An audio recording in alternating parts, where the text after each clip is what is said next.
farmers. So for today's video ay nagpatubig kami ng sibuyas ngayon. Sabay mag-aabuno na rin kami ng sibuyas. Bago yung maliit guys ay patubigan namin. Ayan. Ayan. Patubigan namin. Ayan guys, yung sibol na siya. So kailangan patubigan para lumambot yung lupa. May angat yung yung lupa. Ayan, yung punla.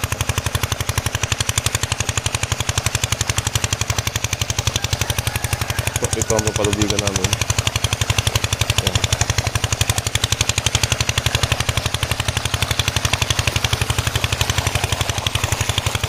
So ito ang ginamasa namin. Ayan.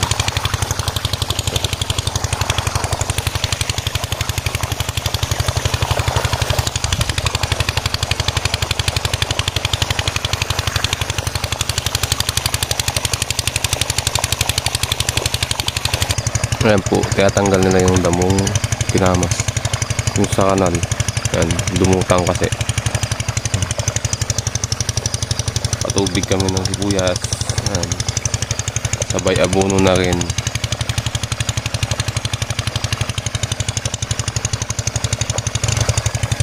So ayan pala yung ating sibuyas ay medyo gumanda-ganda nung nagamasan na.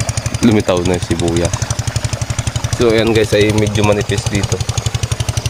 So manipis din kasi ang pagkakapunla nito. Yeah, medyo manipis din talaga siya. So ano pala, pangit ang manipis pag umuulan. Kailangan makapal mga ka-farmers. Ayan guys, medyo makapal-kapal dito. Tingnan nyo naman ang mutha. Ayan kakagamas lang namin yung kahapon.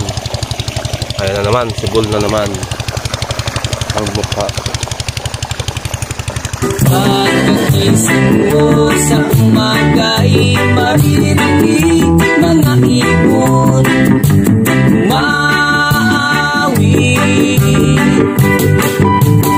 Di mo na inaawit nila ay kay Paris at ikaw ay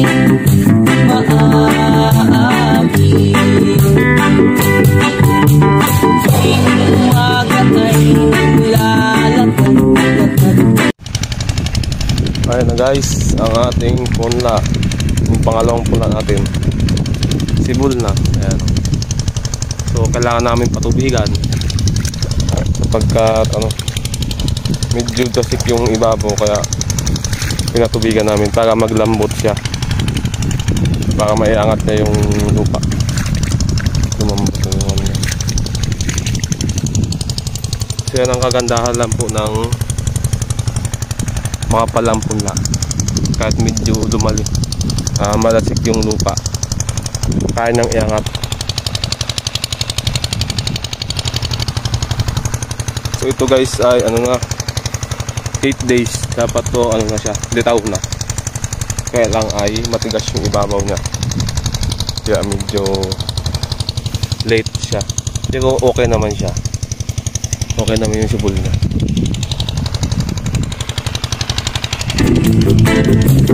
Damas kang ganda ng paligid, pagsapit itong galit tahimik ng paligid. Gamit rin na sa'yo'y nakapigil. Pagkagising mo sa umaga'y